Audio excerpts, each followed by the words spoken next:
зовут Анна, и я являюсь лицом библиотеки Smart. На данный момент я обучаюсь в Южной Корее по обмену, и сегодня я бы хотела вам показать, как выглядит обычная студенческая библиотека в Корее.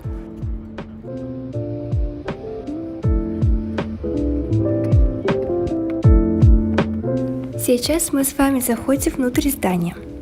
При входе в общественные места обычно стоят такие камеры, которые за считанные секунды измеряют температуру тела.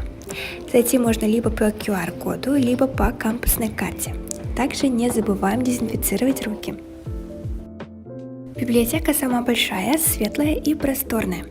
Студенты обычно приходят сюда со своими материалами поучиться в спокойной и тихой обстановке.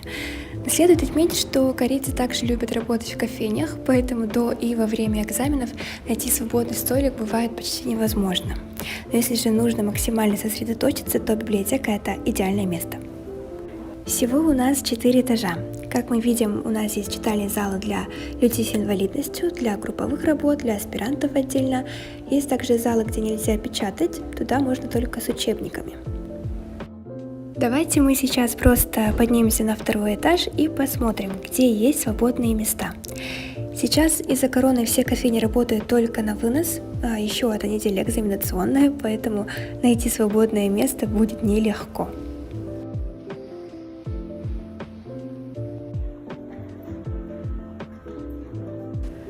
Здесь нельзя просто зайти в читалку и сесть за свободный столик. Вместо этого мы сейчас через этот компьютер займем себе место. Видите, здесь ни одного зеленого квадратика, это означает, что все места заняты. Поэтому мы занимаем место в читалке этажом выше.